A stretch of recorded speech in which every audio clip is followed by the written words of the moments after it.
আমার এখন কত সপ্তাহ চলছে, ডক্টর আমাকে ডেলিভারির ডেট কবে দিয়েছে এবং 7 মাসের স্বাদ আমাকে কত সপ্তাহে দিয়েছে। হ্যালো, আমি সমাজশ্রী চলে এসেছি নতুন আরেকটি ভিডিও নিয়ে।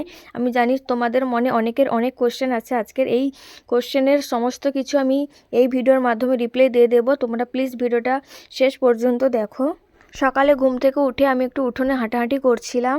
তারপরে দেখো সকালে ব্রাশ করে কাঁচা হলুদ আর নিম পাতা খেয়ে নিচ্ছি। তারপরে ড্রাই ফ্রুটসগুলো রাত্রে ভিজিয়ে রাখি, সেগুলোও খাবো। চলো খেতে খেতে তোমাদের আমি সব কোশ্চেনের অ্যান্সার দিয়ে দিই। একজন আমাকে বলেছিল, অনেকজনই বলেছিল যে আমার এখন কত সপ্তাহ চলছে। তো আমার এখন 30 সপ্তাহ চলছে। ডক্টর আমাকে ডেলিভারি ডেট কবে দিয়েছে, তো দেখো ডক্টর আমাকে এখনো ডেট দেয়নি, তবে প্র্যাকটিশনে এলএমপি অনুযায়ী একটা ডেট দেওয়া আছে। তো সেটা আমি এখন বলছি না, আগে ডক্টর আমাকে ডেট দিয়ে দিক, তারপরে আমি তোমাদের সাথে শেয়ার করব।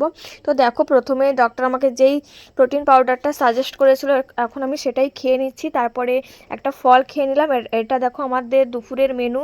তো শাক ভাজা, শাকটা আমি প্রায় প্রত্যেক দিনই খাওয়ার চেষ্টা করি, মাছের ঝোল আর আমরা চাটনি। তো আজকের এই পর্যন্ত, টাটা।